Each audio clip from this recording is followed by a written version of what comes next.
Você emagreceu e tal. Me conta como é que foi que você emagreceu, né?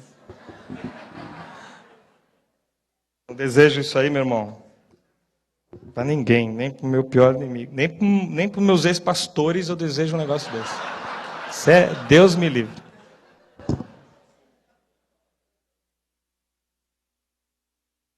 Porque eu tenho crises recorrentes, cada 3, 4 anos de cálculos renais, e aí dessa vez eu dei para ela o mesmo valor que eu dou para as outras, nenhum. E deixei a coisa lá, então meu rim ficou com hidronefrose, dilatou demais, quase dobrou de tamanho, começou a ruptura renal, a dor ficou mais violenta do que se pode conceber que uma coisa dessa doa. Eu pedi para morrer. E depois, quando passou um pouquinho, com medo da dor voltar, eu comecei a exagerar nas medicações, e aí eu tive uma intoxicação hepática que me levou a emagrecer. Então, depois eu lhe dou a fórmula que eu tomei. Queria que você abrisse sua Bíblia em Filipenses, no capítulo 3. Eu não vim falar especificamente do caminho nações. Nós faremos isso hoje à tarde. De certa forma, também não vim pregar, posto que isso tem sido feito aqui nas noites de anteontem e ontem, pelo pastor Caio, trazendo a tônica do evento, que tem relação com seguir as pegadas de Jesus. De algum modo eu quero refletir acerca das pegadas do caminho da graça, do movimento historiável chamado caminho, e sua relação com o discipulado no caminho de Jesus, para a gente procurar refletir aonde como corpo, como grupo, estamos. E gostaria de fazê-lo também em função do fato de que muita gente aqui que está presente hoje entre nós, está presente entre nós pela primeira vez no encontro nacional. Eu estou lá no quarto com a minha blusa do primeiro encontro nacional do Caminho da Graça em Brasília, 2006. E nós já estamos em 2012. E alguns estão chegando pela primeira vez. Outros tantos ainda não experimentaram a experiência comunitária de frequentar uma estação do Caminho da Graça. E pertencem à comunidade do caminho, porque são alvo e público e filhos da pregação do Caio por meio das mídias que o Caio usa, antes inicialmente o site e agora muito mais potencialmente a Vem VTV, com mais de 90 mil IPs regularmente plugados ali, conectados. E daí que nós temos aqui gente que tem há muitos anos vivido no caminho, gente no caminho da graça, e gente há pouco tempo vivendo no caminho da graça. No caminho da graça, esse entre aspas. Lembra que a gente coloca igreja de verdade e igreja entre aspas? Sim, então já existe a mesma coisa em relação ao caminho. Tem o caminho que a gente faz com Jesus, e passados 7 anos, tem 8, o caminho da graça, que esse a gente coloca entre aspas, porque o caminho da graça não é este, definitivamente. Né? Mas é aonde a gente encontra gente que caminha com Jesus sob o mesmo propósito, desígnio e unidade de pensamento. E eu queria ler Filipenses 3, procurando conceber nossa história. Talvez não tantos de nós aqui presentes possam fazer um flashback, um memory, acerca da nossa história, como eu posso. Porque fui mentor da segunda estação do Caminho da Graça no Brasil, a segunda aberta. Depois de Brasília, foi em Santos que se iniciou o processo de disseminação dessa consciência e a tentativa da construção de uma comunhão em volta da consciência. Porque um monte de gente aqui tem a consciência. O apelo do Caminho da Graça é que se tenha a comunhão que advém, que procede naturalmente da consciência individual que você possui inicialmente. E em Filipenses, verso 1, Paulo diz que a gente fique alegre e que ele vem dizer as mesmas coisas, porque não é cansativo para ele falar as mesmas coisas e é uma segurança para nós. E aí ele começa a falar as mesmas coisas de sempre. Aí no verso 2 ele fala aquilo que a gente ouve todo dia, toda hora, todo encontro. Cuidado com os cães, ele fala. Cuidado com esses que praticam o mal, cuidado com a falsa circuncisão. O pessoal da religião, com a falsa circuncisão. O pessoal entregue às falsas seguranças. Aí ele diz no verso 3, pois nós é que somos a circuncisão. Nós é que somos a circuncisão, e aí ele começa a fazer uma dicotomia entre grupos. Ele começa a dizer que a distinção na intenção dos grupos. Aquele que ele chama dos circuncidados na carne e os que ele diz que são circuncidados no coração, tendo ou não sido circuncidados na carne, porque pouco importa tê-lo sido, já que a circuncisão ou a incircuncisão nada vale, o que vale é ser circunciso no espírito. Mas quando ele diz nós é que somos a circuncisão, ele chama para o grupo que é filho dele na fé, a legalidade de serem filhos de Abraão pela fé, filhos do Evangelho de fato, filhos de Deus por adoção, co-herdeiros com Cristo e coparticipante de todas as suas vitórias na cruz e na ressurreição. Ele diz, nós é que somos a circuncisão. Nós quem? Ele não diz nós uma comunidade, ele não diz nós o povo que se reúne no endereço tal, ele não diz nós a turma de determinada placa, ele não diz nós o pessoal que me segue, ele não diz nós a turma que fala igual a mim, ele diz nós que adoramos pelo Espírito de Deus.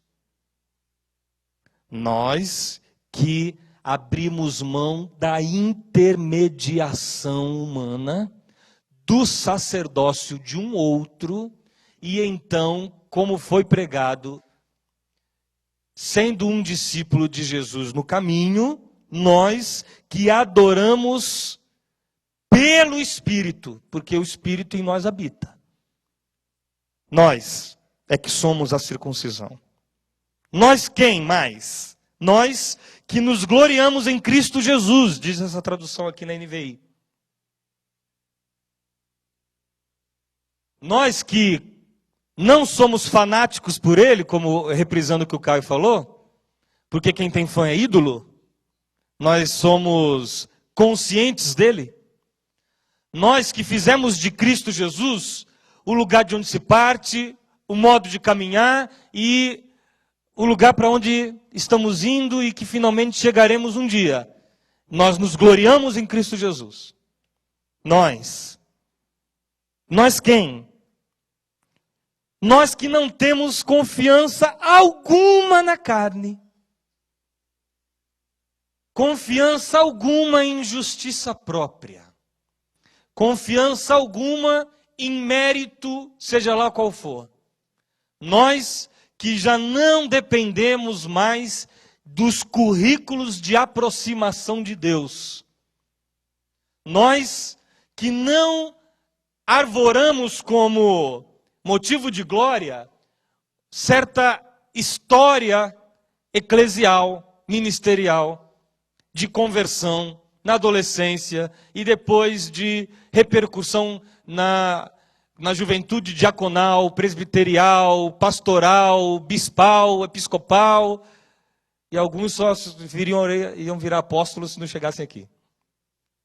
Nós não nos gloriamos na carne. Ele fala, embora eu mesmo tivesse razões para ter tal confiança, porque se era para ter sido alguma coisa dentro da religião, eu fui. Eu tinha toda a legalidade que me foi dada pela religião a qual pertenci. Mas eu abro mão de tudo isso. Ele diz no verso 7 que o que para mim era lucro, passei a considerar como perda por causa de Cristo. E esqueceu a história. Tudo que foi, tudo que conquistou, porque julgou que tudo era humano, tudo era só muito zelo e pouco amor. Tudo era vaidade curricular. Tudo era a ânsia de pertencer a Deus por caminhos que nós possamos estabelecer na direção dele. Assim era Paulo, antes de se constituir discípulo de Jesus. Aí ele diz no verso 8, mais do que isso, considero tudo como perda. Tudo não vale nada.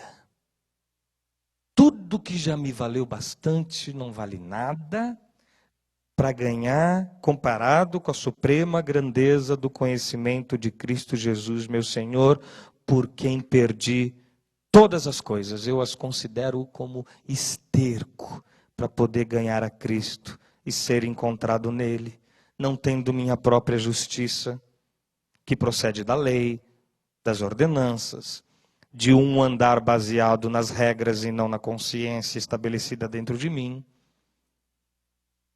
mas que vem mediante a fé em Cristo. Eu sou um cara da fé e da justiça que procede da iniciativa de Deus e que opera em mim por meio da fé. Porque desejo conhecê-lo, ele diz no verso 10. Quero conhecer a Cristo. Veja, quando você pensou que ele parou, que ele chegou onde tinha que chegar, que ele finalmente, só por não ser alguma coisa, já era outra. Quando você pensa que ter considerado o que era esterco, fez dele, num processo automático, alguém que já chegou onde devia chegar nessa caminhada, quando você pensa que essa história está contada, ele diz do seu profundo desejo e intenção e sentido para a vida de conhecê-lo, desejo conhecê-lo, conhecer o poder de sua ressurreição e participar de seus sofrimentos, tornando-me com ele em sua morte, para de alguma forma alcançar a ressurreição dentre os mortos. Não que eu já tenha obtido tudo ou tenha sido aperfeiçoado, mas eu sigo seguindo as pegadas de Jesus. Eu prossigo, Paulo diz. O tempo inteiro aqui, ele usa terminologias que indicam um processo, uma jornada, uma caminhada, um ir adiante. Eu prossigo para alcançá-lo, pois para isso também fui alcançado por Cristo Jesus. No verso 13, ele ainda está insatisfeito. Irmãos, não penso que eu mesmo já tenha alcançado alguma coisa. Eu mesmo, não sou capaz de alcançar nada. Mas uma coisa faço. E aí ele enfia 2 pontos aqui e diz que está sendo discípulo no caminho. Esquecendo-me das coisas que ficaram para trás e avançando para as que estão adiante. Prossigo. Paulo está andando, você está percebendo? Para o alvo. A fim de ganhar o prêmio do chamado celestial de Deus em Cristo Jesus. E eu estou numa etapa da jornada, e você está em outra, e nós estamos juntos. E todos nós, diz o verso 15, todos nós, aí ele inclui agora com ele, todos aqueles primeiros que ele diz que são a verdadeira circuncisão. Porque entregaram a Jesus a confiança de suas vidas sem as seguranças falsas de outrora e dos pilares bacanas da instituição que Todos nós que alcançamos esse entendimento, ele está dizendo, essa maturidade. Todos nós que agora então temos essa concepção, devemos ver as coisas dessa forma que eu estou aqui, Paulo, dizendo para vocês. Que tudo é processual, que tudo tem começo, que tudo tem caminhada, que tudo vai acontecendo, que a gente esquece do que passou e segue adiante, a fim de agarrar as coisas que virão. Mas como ele sabe, manos, olha só, preste atenção, como ele sabe que somos indivíduos e que cada um caminha conforme seu próprio caminhar, e a passada de cada um tem a ver com a história, a constituição, a criação, o que alcançou por fé de cada um. Ele se em algum aspecto, se nisso tudo que foi dito, se em algum aspecto vocês pensam de modo diferente, isso também Deus lhes esclarecerá. Ele tem consciência que o trabalho de convencimento é do Espírito. E que ele, Paulo, não podia fazer tudo. E estava ele tentando fazer por ele algo. Continuar a caminhar. Continuar a caminhar. E ele diz no verso 16, até onde eu quero ir. Então somente vivamos de acordo com o que já alcançamos. Puxa.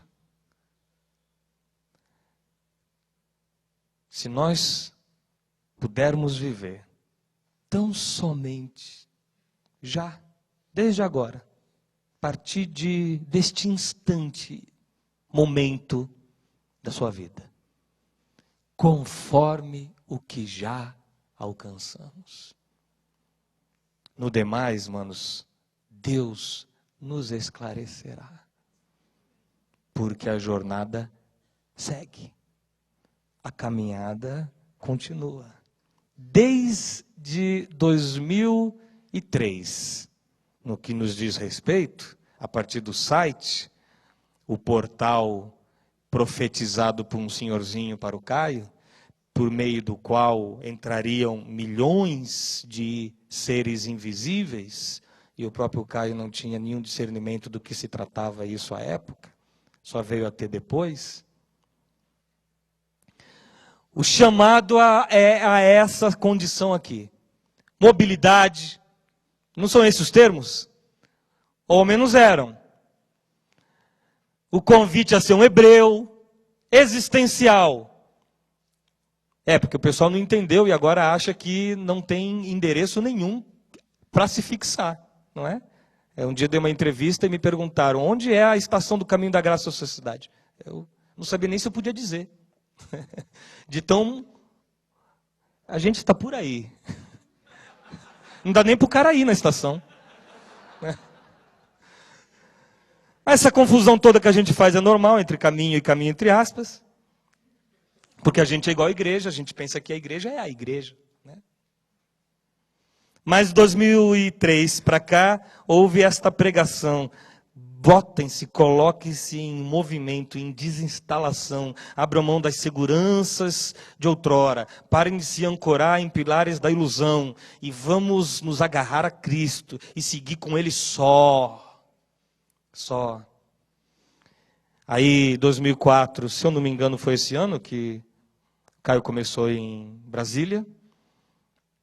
2005, começamos em Santos.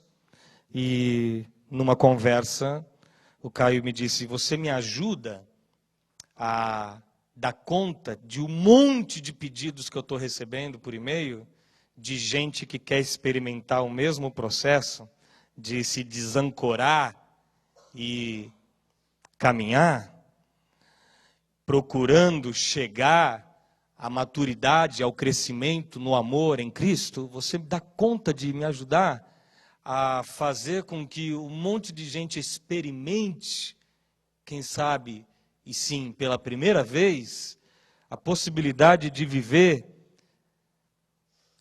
sem precisar engolir sapos institucionais o tempo inteiro, e podendo dar vazão ao conhecimento de Cristo conforme a palavra determina. Você me ajuda a dar conta de um pessoal aqui? E eu muito preocupado, porque eu queria dar conta de Santos. Santos, eu tinha acabado de ser expulso da igreja. E eu que fiquei mais de 10 anos evitando que me fosse levado à ordenação pastoral, não queria coisas minhas, só me rendi porque os camaradas falaram assim: tá vendo tudo isso que você está pregando aí? Pois sim, o povo só vai entender que tudo isso é visão de Deus para a igreja se você for feito pastor. Do contrário, é só a opinião do Marcelo diante do púlpito que a ele emprestaram. Ainda que o púlpito fosse quase só meu. Mas como eu só era o Marcelo e não era o pastor Marcelo, acontece que o povo ouvia. Interessante essa visão do irmão, né? E aí o pastor subia lá, pregava qualquer coisa lá referente à necessidade que a gente tinha de continuar construindo nossos tijolos, e era a visão pastoral para a igreja. Daí que quando então fui convencido, falei, o povo vai ouvir, então eu me rendo a essa cultura aí desgraçada, que não dá às pessoas a autoridade que advém do dom que tem, a não ser que se estabeleçam cargos e ofícios humanos reconhecíveis entre nós. É assim que é, eu falei para o grupo, para o conselho, é assim que é, então o que precisa fazer? É uma cerimônia, ordenação, na qual a gente vai, o óleo, tal. Vamos, então tá bom. E foi assim que eu fui. Eu, minha esposa, feito ovelha, levada ao matadouro, veio à frente e a gente fez todos os rituais e tal. Me escorreu um óleo aqui pelo olho, que ardeu demais, demais. O povo pensava que eu estava chorando. Eu estava pensando assim, agora vai. Agora vai. Já me rendi a esta cultura. Então, se antes não ouviam, porque o que eu tinha para falar, falava, e não era visão eclesiástica, agora vai ser. E aí, assim que eu me levantei de lá, eu estava de terno, né? E eu disse aos irmãos, pessoal, eu quero lutar, mas não com esta farda. Não com esta farda. Essa farda para mim é só a conveniência de lhes falar a vocês, esse grupelho. Mas lá fora, onde se vive o caminho, eu vou continuar sendo só eu quem sou em Cristo. Testemunho diário daquilo que Ele tem feito em mim, pelo ato espontâneo de evangelizar por mera gratidão. Sem eu nem perceber que assim fazendo estou. E de fato foi o que aconteceu. Eu queria lutar não com aquela farda, e a farda me foi tirada em 6 meses. Foi o tempo que eu durei. E aí eu escrevi para o Caio aflito. E ele falou, você não quer fazer tudo o que você está fazendo sem as agonias institucionais de outrora, tendo em mim, mentor desse processo, enquanto vê em mim alguém que possa lhe guiar nesse sentido? E ele falou, ore com a sua esposa, né? Vai orar. Aí eu respondi, não vou orar não, como que eu... não preciso orar para isso. Como eu vou orar por uma coisa que eu sempre pedi a Deus, que um dia me ocorresse, que eu pudesse fazer as coisas sem as agonias institucionais de outrora, e pudesse, depois de ter lido tudo o que li, na adolescência e na juventude, porque só no seminário que eu li uns outros caras, meu irmão, lhes confesso. Eu li o Caio desde muito jovenzinho. Quando eu li o mais fascinante Projeto de Vida, eu falei, isso que eu quero para a minha vida. Quando eu li Igreja Crescimento Integral, eu falei, agora a igreja vai crescer integralmente no que me diz respeito. E quando eu li os sonhos que ele tinha com a igreja, eu os adotei para mim. Daí, quando ele me convidou para viver os sonhos agora, sem os impedimentos que tinham a ele próprio também gerado impedimentos, eu falei, o Caio falou para a gente orar, Mas não vamos nem orar, não. Porque Deus não é doido de falar outra coisa. E fui tomar banho para embarcar, para a gente conversar. E falei para ela, isso fazem 7 anos, alguma noção eu tinha da enrascada. Porque eu falei para ela, quando ela estava no banheiro, roendo unha, e eu ia abrir a porta do box, falei, você tem noção de quando eu sair desse box, me enxugar por minha roupa e ir para o aeroporto, não tem mais volta, mulher. Aí, ou eu fico tomando banho aqui para sempre, ou eu vou, né? De encontro, não a um homem, mas a tudo que ele me ensinou desde sempre. Aí, vai. E aí, como vocês podem ver, o meu banho acabou. Depois, fiquei aflito, porque eu mal daria conta de dar conta de Santos. E o Caio queria que eu ajudasse as outras pessoas que iam começar processos semelhantes aos meus. Já estava tudo andando. Aí eu falei, pastor, então faz o seguinte, manda os e-mails que estão restritos ao estado de São Paulo. Porque eu posso tentar ajudar o pessoal do estado de São Paulo. Enquanto o senhor procura quem possa ajudar o pessoal em outros estados. Eu dou conta desse pessoal do estado de São Paulo. Aí tá feito. E aí eu peguei o avião, cheguei em casa, a Galáctica, a Via Láctea estava lá no meu computador. O Caio não manja de geografia. E aí meu irmão, eu não me dediquei ao Caminho Santos mais do que me dediquei à sua estação, a você que foi da primeira geração nesses anos aí, de 2004, 2005, 2006, 2007, na qual eu participei da organicidade dessa coisa toda, fui supervisor nacional do Caminho e diretamente abri em torno de 40 estações, ajudei a fazê-lo, porque estações não se abrem. Quando eu cheguei lá, a coisa estava pronta, não é? Se a coisa não estava pronta, eu não abri. Abri São Paulo. Porque quando nós fomos a São Paulo, eu e o Caio, não existia o Bregantim. Nós fomos antes. No princípio, era a estação São Paulo. Nós tínhamos 80 pessoas em São Paulo dizendo todo dia, como é que vocês não vão abrir uma estação aqui? Né? Mas nós não tínhamos quem pudesse fazer isso por nós, nos ajudar lá. E eu era itinerante demais. Eu ia, mas eu voltava. Ia, reconhecia que havia dons e que não havia perversão no entendimento. E voltava. Então, quando eu voltava, aí São Paulo, eu e Caio tomamos uma decisão. Ele falou assim, eu vou um domingo, você vai outro. Ó, os doidos. Eu vou um domingo pela manhã, você vai no outro pela manhã, a gente faz São Paulo só pela manhã. Então marcamos 4 dias de Caio Fábio em São Paulo, enchemos o Colégio Batista Brasileiro lá no centro da cidade, e um pouquinho antes disso, num telefonema, o Caio me disse, tem um amigo meu que vai aquilo que a gente ia, né, o que a gente foi pela fé, Deus gerou providência. E um amigo meu vai dar conta de amparar esse pessoal e recebê-los. E foi o que aconteceu. Depois de 4 dias de Colégio Batista Brasileiro, o Brega foi apresentado ao grupo que queria ser Caminho da Graça, né? E louvado seja o nome do Senhor por tudo que advém a partir daí. Nós também fizemos um livretinho, o Caminho da Graça para Todos, um livro assim, porreta. Pequenininho, cabia no bolso e ele se transformou um símbolo. Ele era um manual. Nossa base teológica tem relação com 100 barganhas com Deus, o livro. Mas a base de estruturação comunitária era aquele livrinho que a gente sacava assim, como quem está subvertendo a ordem.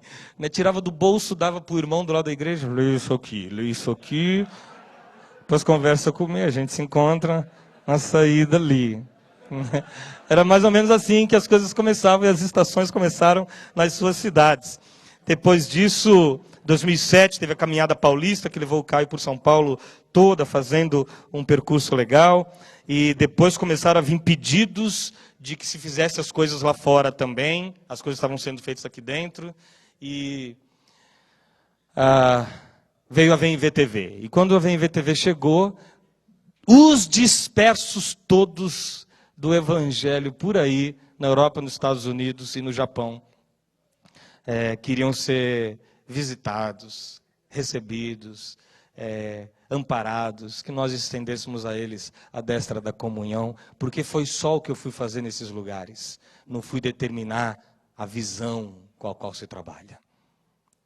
A visão já está para lá de determinada. Mas, quando eu voltei, eu tinha perdido o fio da meada do que estava acontecendo no Brasil. E aí sugeri ao Caio que eu ficasse mesmo só com o amparo ao pessoal lá de fora. Isso se deu em 2009. É que para mim faz tanto tempo, meu irmão.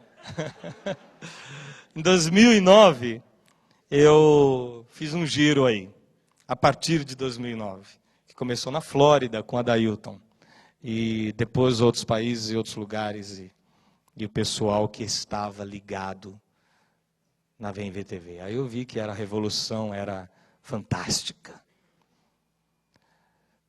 Porque a mídia que Deus nos deu permitia que se chegasse na maioria dos lugares que se queria chegar.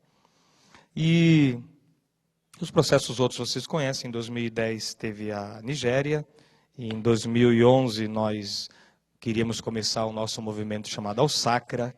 Al-Sacra, o símbolo da Al-Sacra é esse que está na frente da camisa que o pessoal está comprando. Essa cruz, ela representa o que nós fizemos na Nigéria, quando a gente pintou de vermelho, pichou assim, à frente das igrejas, que as únicas que se podia entrar sem morrer, sem que se matassem as suas crianças. E esse ato subversivo foi um símbolo para se então colocar. Então essa cruz que você tem aí, ela é vermelha, viu, mano? Ela não é branca, não. Mas também não é a cruz vermelha que anda aprontando o que não deve no Brasil. Agora, Al-Sacra foi o motivo pelo qual a gente foi para o Senegal. 98% de muçulmanos e tal. Então a gente tinha que ir escondido. Al-Sacra, sabe o que significa? Todo lugar que eu fui no mundo, eu fui muito bem recebido. Hospitaleiros, o pessoal foi muito hospitaleiro, gente. Muito hospitaleiro.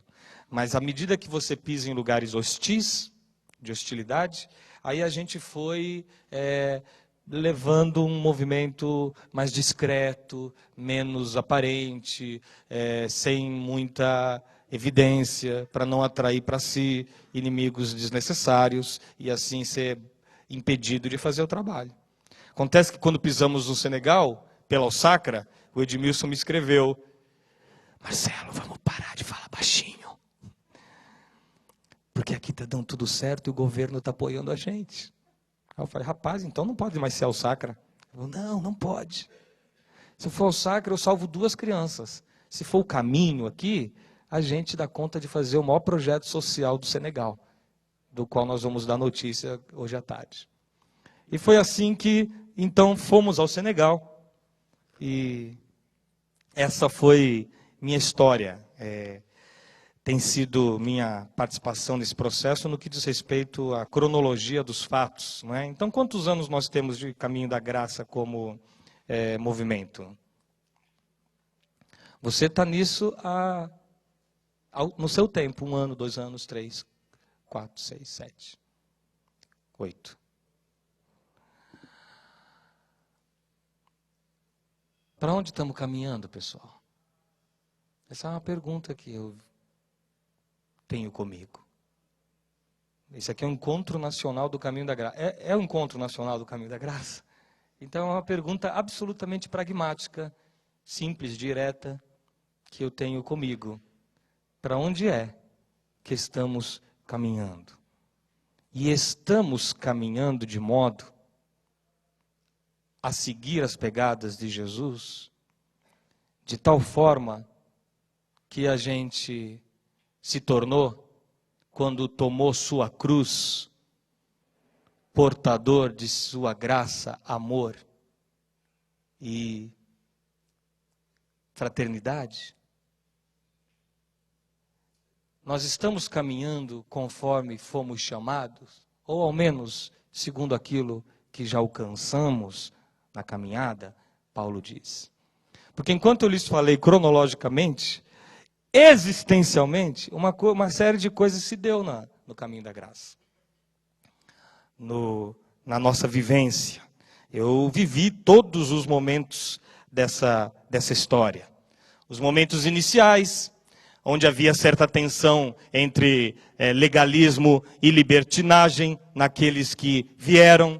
Então, havia a tendência, como de fato absolutamente humana, de se habitar extremos e morar nos polos. E por isso é que antes o cidadão altamente legalista, que porque não podia se enxergar, porque se enxergar e enxergar só o que não presta, vivia de julgar os outros e impor a eles podes e não podes e restrições de caminhada, porque se não assim o fizesse, aquela pessoa podia se perder, porque ele sabia o quanto ele próprio podia se perder, então ele impunha terror, porque ele mesmo só seguia a Deus em função de terror e não por conta de amá-lo, já que ele primeiro nos amou. Daí que esta pegada legalista, quando então o camarada recebeu a informação de que Jesus nos ama a despeito de tudo e qualquer coisa, e apesar de nós, e por iniciativa dele, sem termos feito nem bem e nem mal, o comportamento desviante se manifestou quando ele pulou do legalismo pitbull para a libertinagem assim. Agora virou lesse, né? Foi, aconteceu isso. Pode não ter acontecido com você, graças a Deus. Mas que o movimento de polo, eu identifico existencialmente na história do caminho, falo aqui para um monte de gente aqui que de repente da igreja, aconteceu mesmo, para valer, aconteceu de verdade, um monte de gente que só namorava com a sacanagem, entrou de cabeça nela. Foi. Aí você pensa que foi a mensagem do caminho do evangelho que fez isso nas pessoas? Não, meu irmão. Morava dentro delas, mas quando elas foram colocadas diante da realidade delas, e passaram a se enxergar, aconteceu um monte de coisa que aconteceu. Presta atenção, ninguém virou gay, porque, por exemplo, passou a frequentar uma estação do caminho. Não aconteceu isso ainda não. Ah, na minha estação aconteceu, virou. Aliás, quase todo mundo. Não, meu irmão. Não aconteceu não. O que aconteceu é que foi a proteção da graça de Deus que me permite me enxergar diante dele. Esta proteção da graça que ao final dirá, eu tampouco te condeno. Esta proteção da graça permitiu, sabedor que ele é meu advogado, que eu me enxergasse, me visse e me entendesse tal qual sou. E tendo feito isso, me fez perder o medo de lhe dizer quem sou. Isso não aconteceu só naquilo que diz respeito às condições de natureza sexual. Aconteceram no que diz respeito a todas as instâncias da vida. Mas daí, que tendo a graça de Deus feito isso, ninguém virou gay, mas me permitiu saber qual é a minha condição factual, uns que depois que ouviram, eu tampouco te condeno, vai, e não peques mais, não te faças mais mal algum, não vai cair em nenhum pedaço do trono de Deus, mas o pecado é isso, que te destrói, que te faz mal, que te consome, que te dilui. Estes daí decidiram no coração, conseguiram, andaram conforme foram chamados, e pela graça poderosíssima de Deus, se fizeram eunucos. Decidiram que não iam viver aquela condição de homossexualidade. Outros falaram, antes de eu estragar então a vida de um monte de gente, eu vou tentar estragar minimamente só a minha. E eles então assumiram parceiros. É ou não é? Não foi isso que aconteceu? Eu sou apresentado eventualmente, eu sou fulano, isso aqui é meu namorado. Por que ele pode falar isso? Tem algum outro lugar no mundo que ele pode falar isso? Isso não me torna em alguém que tem, como os pastores e toda o pessoal da igreja pensa, que Puxa, meu irmão, que bom que você virou gay. Mas eu dou graças a Deus que ele, ao menos, não minta mais. Para si, para tantos ao redor deles. Outros não. Outros aproveitaram para virar bicha louca mesmo, sabe? Sabe o que isso significa? Agora, uhul, né? Eu ser gay é pouco, eu quero ser travesti.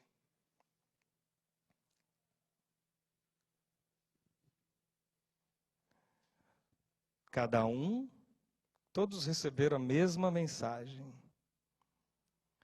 No caminho da graça aqui, o Caio vive dizendo, até para ser gay tem que ser homem. Não pode ter frescura.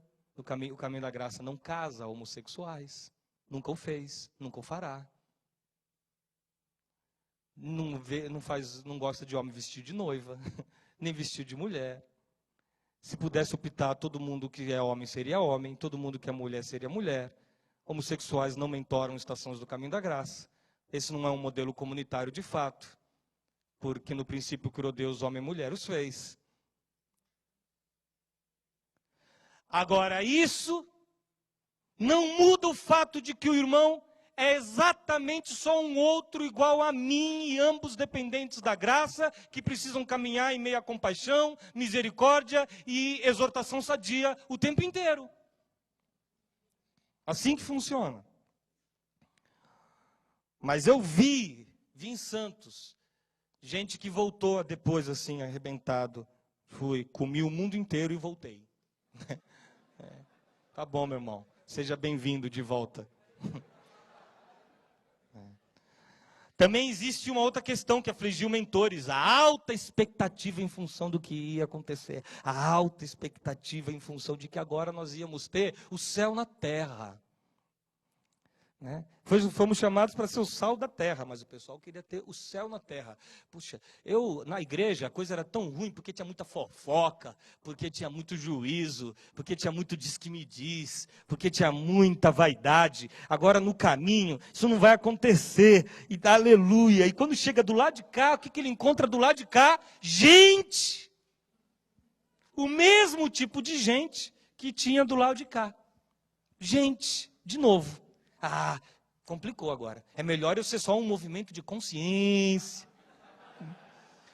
E como disse um amigo meu, gente é um problema. A gente liga de madrugada. Movimentos de consciência não ligam de madrugada. Gente quer ombro, gente quer amizade, gente fede. E aí a frustração que adveio de chegar aqui, alguma coisa deu errado, eu não consegui fazer. Supervisor, não venha aqui, na minha estação. Isso aqui está parecendo. Ou parece uma igreja ou parece uma zona, meu irmão. Desculpa. Aí também eu vivi aqueles momentos de extrema reatividade. Não é? A igreja, os caras, era para ser a doce revolução do evangelho, mas os caras eram reacionários ao extremo. Eles adotaram o Caio como chefe do sindicato anti-evangelical. E aí ganharam coragem para continuar vivendo de suas mágoas, ressentimentos, rancores, em meio a uma beligerância eclesiástica da qual tinham vindo. Veja, eu fui expulso e depois comecei uma estação do caminho da graça. Agora vocês vão ver. Você está entendendo?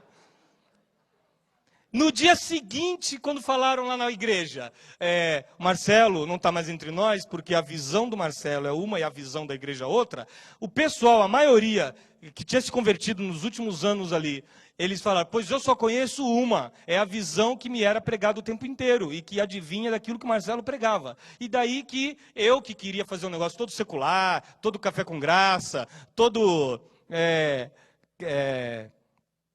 um monte de... Não queria mais louvor, pessoal. Eu não queria nem mais louvor na minha vida. Eu estava tão reativo, porque louvor para mim significava um monte de gente levitando aqui na frente, os levitas que nos conduziam à adoração no Santo dos Santos e nos levavam diante de Deus e desciam aflitos quando ninguém chorava, porque havia um peso de pecado sobre eles e a atmosfera estava terrível. Eu não queria mais esse pessoal. E um dia um camarada foi lá cantar no Caminho da Graça e quando ele via que ninguém chorava, ele mesmo começou a chorar muito, porque para dar o processo catártico de todo mundo chorar em seguida, e aí Deus está fazendo alguma coisa. E aí depois, quando todo mundo começou a chorar, aquela coisa maravilhosa, aí ele se envaideceu, como obviamente quase sempre acontece, mas ele não quer receber para ele aquela coisa toda, com vocês, Marcelo Quintela. E aí ele virou e foi adorar aqui, assim, ó. Foi adorar aqui. Foi a última vez que ele adorou no Caminho da Graça. Que eu conheço isso daí. Mas aí, então, eu recebi, da noite para o dia, assim, 40 pessoas bateram lá na porta, que tinha a porta, a estação do caminho, bateram na porta. A gente veio aqui ficar com você. Né? Aí tá bom, vamos junto. Bem-vindo. De onde vocês vieram? A gente veio lá da igreja. Yes.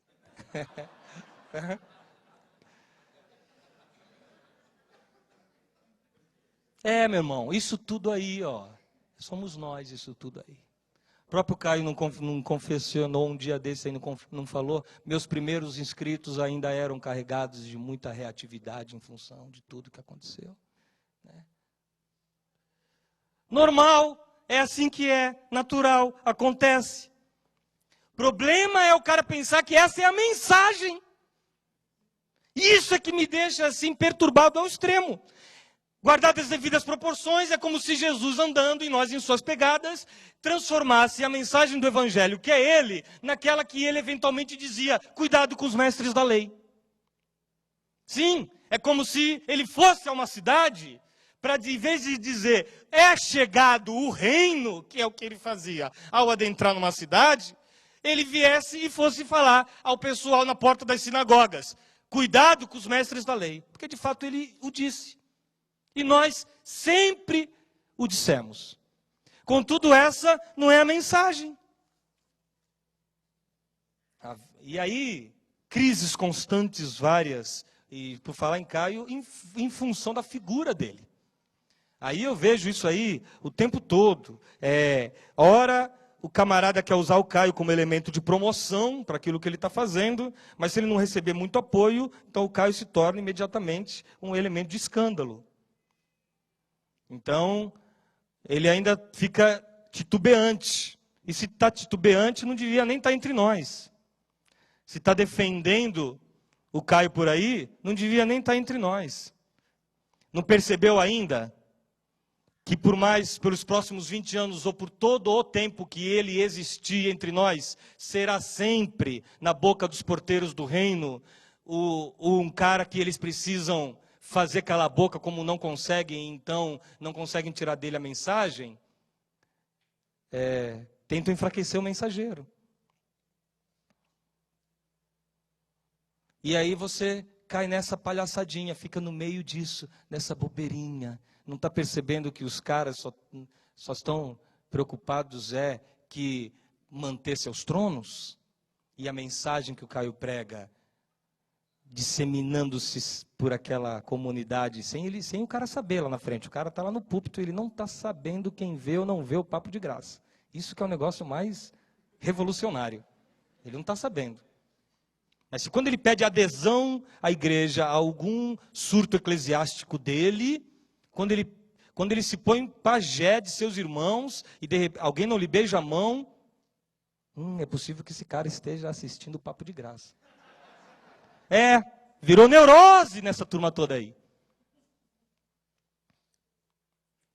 Aí ele precisa fazer a manutenção de seu troninho, de seu sacerdócio, de orar pela chave do carro, de apresentar seu filho porque você não pode, é ele que tem que fazer, a oração dele vale mais do que a sua, e toda essa desgraceira que o cara precisa manter para justificar seus ganhos, suas vaidades, seu soldo, seus poderes, a capacidade de decidir com quem você casa, com quem você não casa, para onde você vai, com quem você não vai, o que você é, o que você não é. Você acha que alguém que está no meio desse processo e já perverteu completamente a consciência em Cristo quer perder isso daí.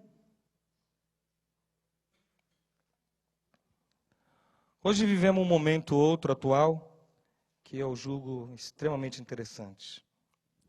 O odre caminhante, esse que a gente inventou, não pode conter, falamos ontem na reunião dos mentores, não tem sido capaz de conter o vinho que embriaga o espírito dos do caminho no Brasil e no mundo.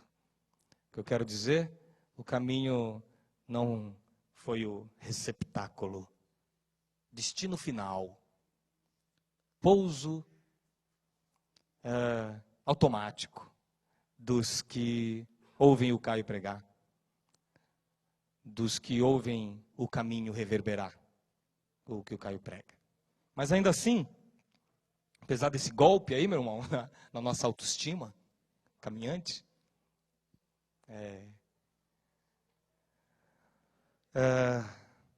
ainda assim há um desafio para nós, a responsabilidade de tentar ser um modelo comunitário sempre. Essa responsabilidade há sobre nós, de tentar ser uma maquete do que é possível ser, para todos aqueles que estão tentando. Aonde 2 ou 3 se reúnam, nossa responsabilidade é de dizer para eles, olha só, por que vocês não fazem assim? Desse jeito que a gente está fazendo aqui, ó. Vocês entenderam que é por isso que a gente continua se reunindo e se encontrando? Para ver se a gente aprende. Fora a graça de voltar a ser mais um movimento do que um endereço. Foi a graça de Deus que nos impôs isso. Voltar a ser mais um movimento do que um endereço. Agora, por que que eu contei tudo isso que eu contei, meus irmãos? Porque Paulo acabou de dizer aqui para a gente andar segundo o que já alcançou.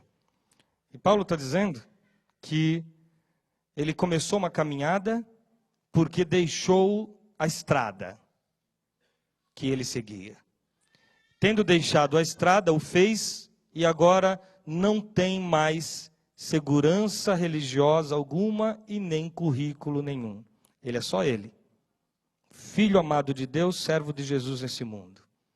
Mensageiro das boas novas, embaixador da reconciliação. Ele é esse. E aí, eu comecei o texto dizendo para vocês que nós somos a circuncisão, nós que adoramos pelo Espírito de Deus, nós que não temos confiança alguma na carne. E aí vou lhes dizer o que eu estou falando só de coisas feias, né?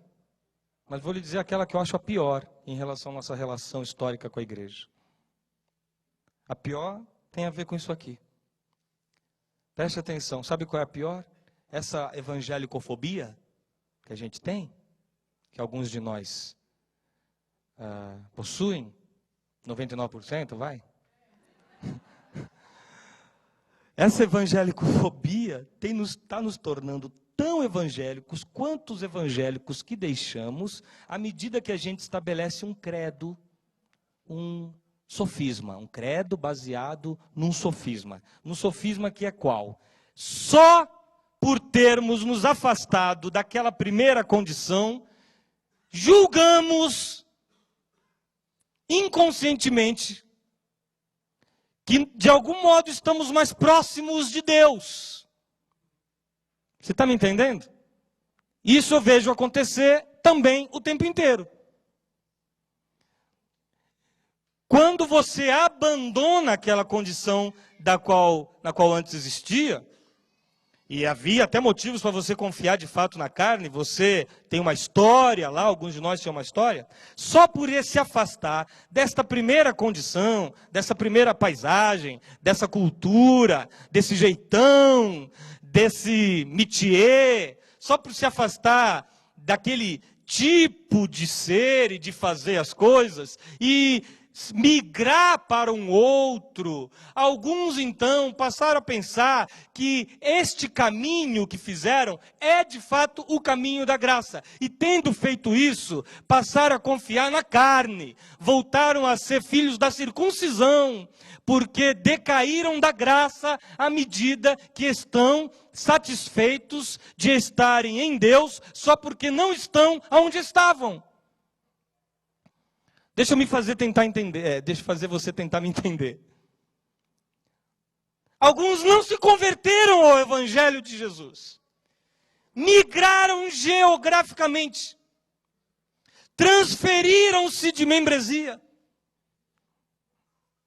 Adotaram uma nova cultura. Antes não podiam beber guaraná na esquina, porque a aparência do mal faria com que o irmãozinho malicioso ou pequenino que estava passando do outro lado da rua, a 7 quilômetros de distância, ao avistar aquele líquido, poderia pensar que é uma cerveja e vai contar o pastor e você não participa da ceia. Agora você bebe pra caramba. Bebe. Olha, eu estou bebendo. Estou bebendo na sua cara, vou jogar na sua cara que eu estou bebendo. E você acha que isso te aproximou de Deus. Decaiu da graça. Saiu do Espírito. Voltou à circuncisão. É que ela virou um copo.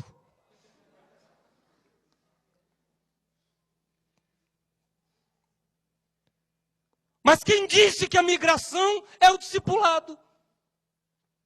Da onde vem essa jactância, meu irmão?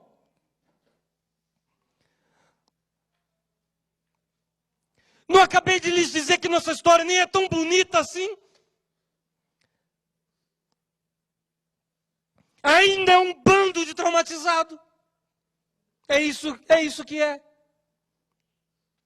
Como os evangélicos na década de 70 não conseguiam esquecer a católica e tentavam fazer tudo igual, mas diferente. Aí agora os caminhantes olham para os evangélicos e tentam fazer tudo igual, mas tem que ser tudo muito diferente para não precisar se parecer. Porque se assim for, eu não sei, entramos no Santo dos Santos. Igual os levitas de outrora faziam. Aí agora eu venho cantar aqui na frente, então eu canto o sal da terra, amor. É assim? Eu canto outras coisas. Aí Deus está mais feliz comigo. Se eu puder lhes alertar acerca de que isso está acontecendo, foi só isso que eu vim fazer aqui. Só.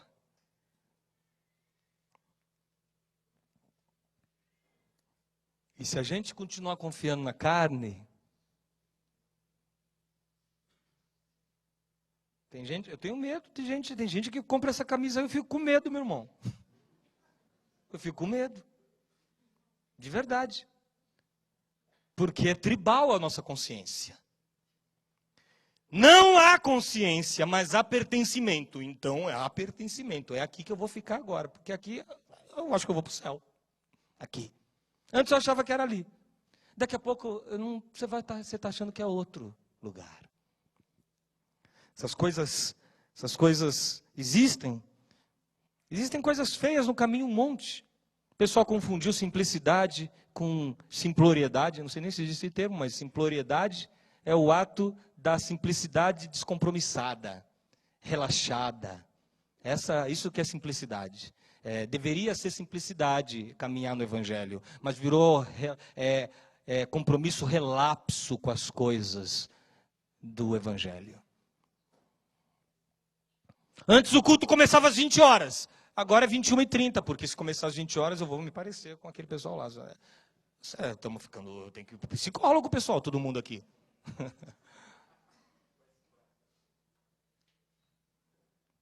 Descompromisso, preguiça, uma preguiça, meu irmão. Mas eu já fiz muito. Quando eu fiz, ninguém... Aí vem, de novo. Quando é para mostrar, quando é para reagir com amor ao amor de Deus que é pregado incansavelmente no caminho, Nossa resposta a Deus quase sempre é preguiça. Preguiça. A gente não caminha não, a gente se arrasta. É um movimento de arrasto. Aí fica essa coisa que tem uma repercussão muito pior. Muito pior. Porque tem gente que agora, olha, presta atenção. Você acreditava em ilusões antes. Você acreditava em ilusões. Querendo ou não, essas ilusões te mantinham, de certo modo, você dormia bem, você acreditava em ilusões. Tem um monte de ilusões que a gente acreditava, não é? Há uma série delas. No meio católico, sou feliz por ser católico. No meio evangélico, há as suas muitas ilusões. E você acreditava num monte delas. Você ia para o céu junto com seus amigos. Graças a Deus, toda aquela turma lá da balada não vai. Né? E você que sofre todo aquele culto, você vai. Então, tinha um monte de ilusões desse tipo. Ilusões, várias. A ilusão de que quando o cara punha a mão na sua cabeça, ele lhe abençoava de um modo que você estava sob uma redoma sacerdotal, de modo que você podia viver a vida, numa boa, atravessar a rua sem olhar para o lado, sem olhar para se vinha carro. Você pode, meu pastor me abençoou. Aí você anda assim, foi uma ilusão, que você creu nela e viveu por ela, graças a Deus. Você chegou aqui, não foi atropelado, um monte foi. Um monte foi. Você chegou vivo aqui, mesmo tendo vivido assim, dentro da Matrix. Só que agora que você saiu daquilo ali, agora você já viu o filme? A nave mãe de Zion, Zion é horrorosa, meu irmão. O negócio é feio naquele filme lá. A verdade é muito feia. Houve quem desejasse voltar, e de fato voltou e diz, eu quero isso aqui, mesmo que isso aqui seja mentira. Porque pelo menos eu tinha paz. Né? Se você abandona falsas ilusões e não cai para dentro na experiência constante de se entregar a Jesus todo dia, de se converter a Ele todo dia, de andar por fé todo dia, se você não lança mão da esperança de fato crescente todo dia na vida, você não fica nem na ilusão, porque já sabe que aquilo é mentira, mas nem caminha com a segurança da esperança de que Ele tudo fez por nós. E fica num limbo que é horrível viver. A entrega parcial é o pior tipo de vida que se pode ter. Agora, viva na esperança. Entregue-se à esperança, de fato. Agora, tudo que eu sei é que Ele me ama de modo incondicional, Ele me ama sempre, Ele me ama de modo inegociável, Ele me ama e não me larga, Ele me ama e não barganha seu amor, Ele me ama e não se frustra, Ele me ama e não negocia, Ele me ama mesmo quando me aflige, Ele me ama quando me disciplina, Ele me ama quando me encurrala, Ele me ama quando me castiga, Ele me ama quando me impõe restrições, Ele me ama quando me faz frágil, Ele me ama quando parece que é o diabo que está amando a situação, é Ele armando armadilhas de amor. Ele me ama quando eu estou doente, Ele me ama quando eu estou internado, Ele me ama quando eu perco, Ele me ama quando eu ganho, Ele me ama para a vida, Ele me ama para a morte. Esperança é a única forma de se viver no chão desse planeta sem sentido. Do contrário, cartilhas de ilusão.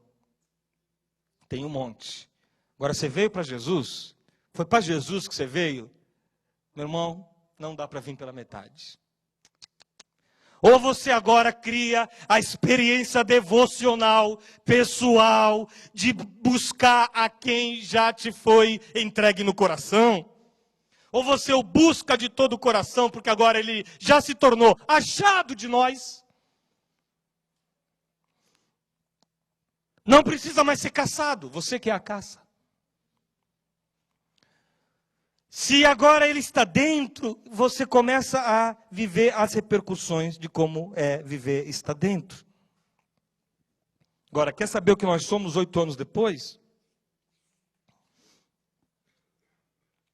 Como os nossos pais, meus irmãos. Como os nossos pais.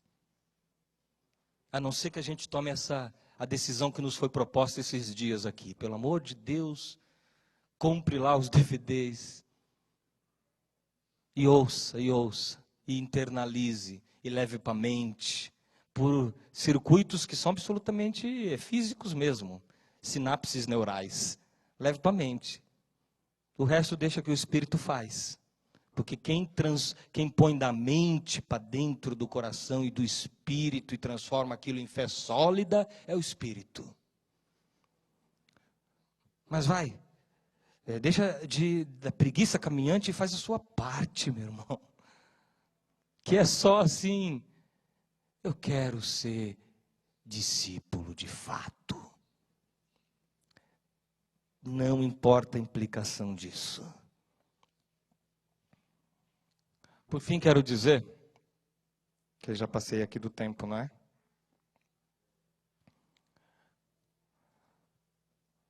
Como alguém que está vivendo o caminho, e o caminho, eu, mesmo tomando conhecimento de que as coisas são como as coisas são, que apesar de estar no caminho, eu não sou um lunático pelo caminho, nem um apaixonado a ponto de não conseguir se autoavaliar. Isso aqui não é o Corinthians para mim. Não é. Porque o Corinthians é uma delícia pagã que eu carrego. Corinthians não presta, mas eu não sei. É nós, brega. Não vale nada. Faz o estádio tudo com dinheiro. Aí ganhou a primeira Libertadores, acho que ganhou o universo. Lógico que foi. Não me diga o contrário, porque eu sou corintiano. Significa maloqueiro e sofredor. Não negocio essa questão. Olha, não fale, é igual meu filho, né? Deixa que eu falo mal dele, você não fale. Agora, a minha estadia humana dentro do caminho é absolutamente consciente. Mas, por outro lado, eu vou lhes dizer a todos aqui. São 7 anos, esses são os 7 mais maravilhosos anos da minha vida. Eu lhe confesso isso, meu irmão. A despeito de enxergar essas coisas que enxergo. O privilégio que Deus tem me dado de estar entre vocês e de pertencer a esse movimento comunidade, sei lá o quê. Eu não vivi na minha vida, vai ser 39 anos em outubro, nada tão maravilhoso, tão próximo das utopias desejadas, dos delírios que foram profetizados. Eu quero convidar você a fazer parte disso, porque isso pode levar você a caminhos interiores inexplicáveis. Porque isso não é nisso, é dentro de você. Tudo que eu pude conhecer, conceber, fazer, pela graça de Deus, e Deus me poupou de eu não sabia o que eu estava fazendo, na verdade, eu nunca soube o que eu estava fazendo. Quando eu fui à Nigéria, eu não sabia o que eu estava fazendo, senão eu não teria ido. Aí vamos para o Senegal, eu também não sei, eu também não sabia o que a gente estava fazendo, meu irmão. Eu sou louco, os missionários ficam dizendo lá que o pessoal fica morrendo, queimado e tal. Mentira, mas eu acreditava. Eu fui acreditando. E eu estou vendo a doce revolução acontecendo. Aquelas algemas do terror. Todo dia tem gente sendo libertas delas. Todo dia. Todo dia um monte de gente sendo devolvida às famílias. Porque segunda-feira era a célula, terça era o grupo não sei o quê, quarta era o louvor, quinta era o ensaio do coral, sexta era a reunião do conselho, sábado tinha não sei o que da juventude, domingo tinha o culto de manhã, de tarde, de noite. Assim qualquer um continua casado a vida toda. Vem pro caminho que você vai ver. Vem pro caminho que aí você volta para casa. Aí quando volta para casa, meu irmão, aí acaba o projeto de fuga e de ilusão ativista. E volta para casa. É devolvido à família. Aí a coisa fica linda ou a coisa se perde de vez. Se perdeu de vez porque fez o caminho? Não, se perdeu de vez só porque voltou para casa. Graças a Deus que voltou para casa, pelo menos para saber que nem existia casa. Ou conjugalidade, ou o que for. Tem esse portal libertador maravilhoso. Você sabe que são 90 mil IPs, mas só 300 que contribuem. Não é 300 de 90 mil. Eu quero conhecer hoje os 300 Gideões. Os 300 de Gideões. Não sei, Por que eu caio no unge você, hein? Dos 300. Na frente da TV, para fazer mais 300. Porque como ele é servo do Evangelho, tem um monte de coisa que os pastores podem fazer, mas o Caio não pode. Você entendeu? Porque ele é servo. Tem um monte de coisa linda acontecendo, meu irmão. Um monte de coisa linda. Um monte. Nem todo mundo está vendo. Mas aconteceram muitas reflexões aí em todo mundo que gerou dor, é verdade, mas transformação. Alguns foram transformados não antes de um surto, outros foram transformados no silêncio da própria renovação da mente, que foi gerando transformação após transformação. Aí tem um monte de angústia que foi tombando assim, efeito dominó. Medos e medos e medos e medos. Tem um monte de gente aqui que tinha um monte de medo, de pavores, de ânsias. Vai procurar, não encontra mais, não está mais lá, não sabe nem qual foi o dia que Deus tirou. Não foi no retiro, não foi no encontro tremendo, não foi no acampamento de avivamento, não sabe o dia, não sabe quando foi enquanto caminhava. Mas foi acabando. Outros foi começaram a tomar remédio, só depois chegaram no caminho. É lógico. Acabou a ilusão, agora esse sou eu. Eu sou quase insuportável para mim. Me faz dormir, pelo amor de Deus. Mas está caminhando, cada um caminha conforme já alcançou. Estamos juntos e misturados nessa jornada. Passados 7 anos, não sou realmente um monte de coisa na minha vida, não tenho mais a mesma paciência, não tenho mais a mesma disposição pastoral. Falei um dia para a Adriana, eu não aguento mais receber ninguém na minha casa, porque eu quero ficar com a minha família. E eu sentia muita culpa de não pastorear. Fui para a África só para o irmão não me procurar. Falei, Adriano, eu não consigo.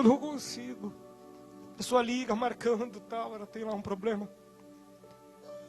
Aí eu chego, e meus filhos, aí já tem gente em casa, aí eles já vão jogar videogame. Foi assim os primeiros anos. Já era assim na igreja. Aí eu não conseguia. Falei, Marcelo, delega. Eu trabalho, meu irmão. Chego em casa todo infectado, de branco. Quando minha mulher liga no consultório, dizendo, meu amor, o casal desmarcou. Eu quase tenho um orgasmo no telefone. Confesso para você que teve vezes que eu disse para ela assim, você pare de brincar comigo. Eu não consigo esse negócio do brega, não. Que é o meu pastor. Mas eu falo, você não brinca com coisa séria. Eu quero chegar e quero ser um ser humano normal, eu não sei. Então algumas coisas a gente vai assim, não é? Perdi um pouco dessa paciência. Aliás, hoje eu já perdi quase tudo mesmo, deixa eu lhe dizer. Hoje eu sou só um captador de recursos. Don't forget me, ok? É só isso aqui. É que quando você vier conversar comigo, no fundo eu estou pensando quanto ele vai dar. Eu me tornei isso aí.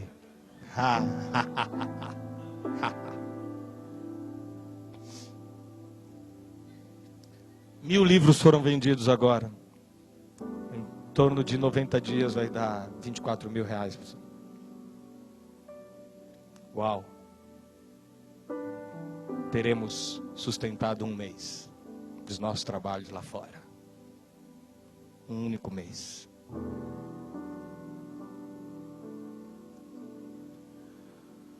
Mas todo dia eu que nele espero, dele ouço. Porventura, vos faltou alguma coisa?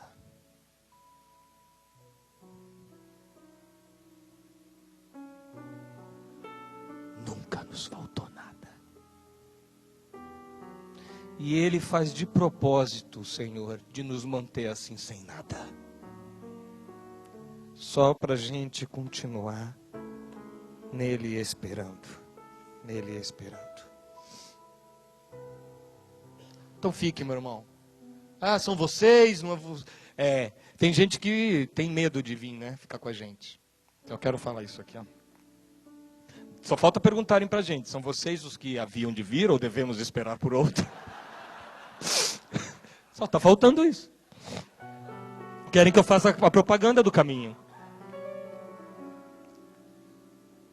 Querem que eu diga. Que nem eu falei, 7 anos mais maravilhosos da minha vida. Querem que eu diga.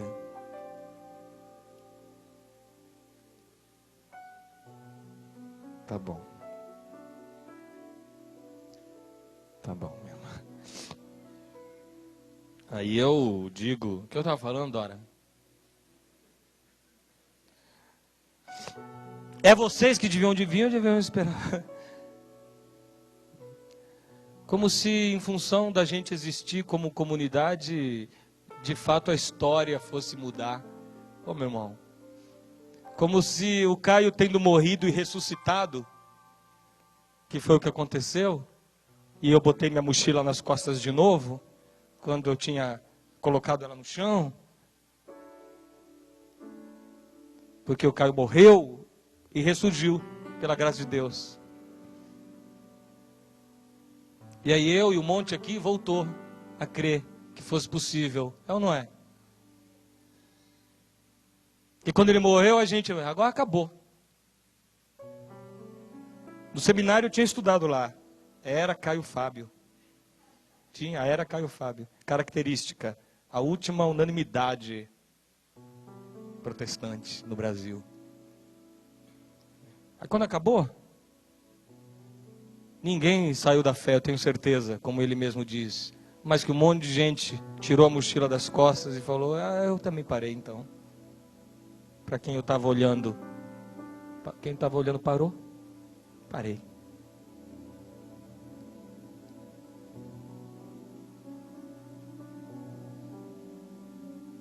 Aí ficam olhando para a gente agora como se, não, meu irmão, a história continua a mesma. Quando o Filho do Homem voltar, por acaso encontrará fé na terra? O amor de quase todos esfriará, dado o aumento da maldade. Edir Macedo continua junto com sua corte de assassinos, covardes, estupradores e ladrões, universalizando o cocô que ele chama de evangelho.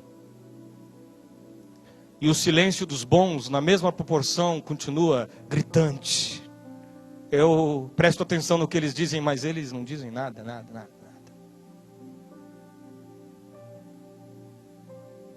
Lá do outro lado do oceano, Ellen Ukpabio, apóstola, continua vivendo do sangue das crianças. Nossos carros capotam e a gente morre, como aconteceu com meu amigo Pedrão Albuquerque, lá no interior do sertão.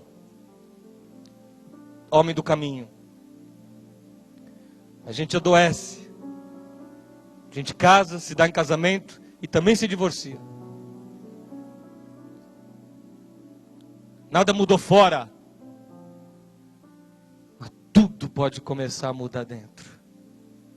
Porque à medida que o Caio voltou, e suas mochilas estão nas costas, ele não te ensinou nunca a seguir a ele. Ele sempre te ensinou a seguir Jesus e suas pegadas. Então nós não somos ninguém, nem nada, e nem quem você deve estar esperando. Mas o Senhor nos ungiu. Preste bem atenção, porque isso tem acontecido. Os cegos estão vendo, os surdos estão ouvindo. Tem um monte de gente que estava paralisada e que hoje está caminhando. E aos pobres tem sido pregado o evangelho em Santa Clara, na África, na Nigéria, no Senegal, na Estrutural, na Baixada Santista, em Curitiba.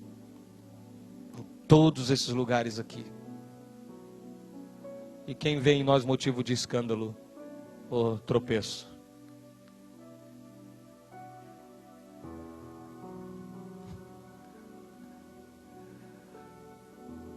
Deus os abençoe, meus irmãos, em nome de Jesus. Vamos ficar de pé e orar.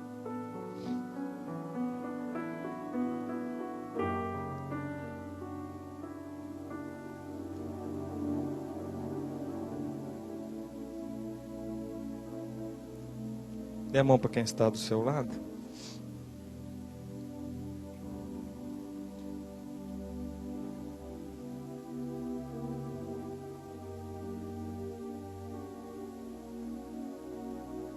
Pai, é tão simples o que eu quero te pedir. As outras coisas eu não quero te pedir. Eu pedi a meus irmãos. A ti eu quero, junto com eles, te pedir.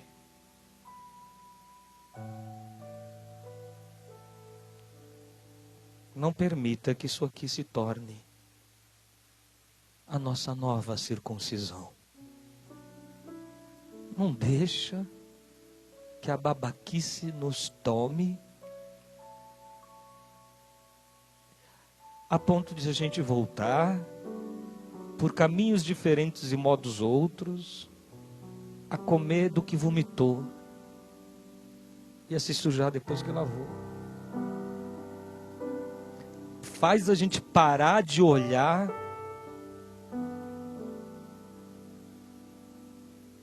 para os símbolos das nossas fobias e ajuda, por favor, a gente a continuar ou a começar a olhar para si próprios e se enxergar. Que só pelo teu espírito essas coisas podem acontecer. No mais, o que eu tenho para te entregar é muita gratidão. Muita gratidão. Toda a gratidão da minha vida.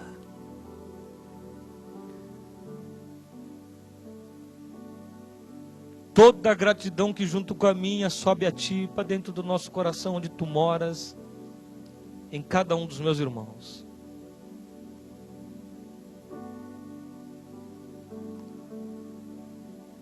Gratidão porque, apesar de não sermos o que deveríamos ser,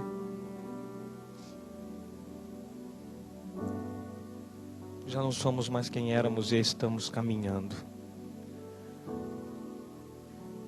Gratidão porque só somos privilegiados, somos a escória que tu resolveste amar. Somos um nada, coisa nenhuma.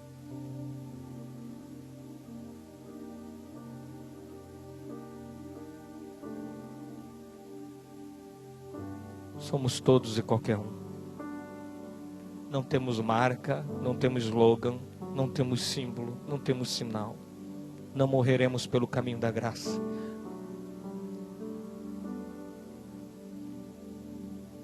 Se privilegiados formos com mais esta honra, morreremos por ti.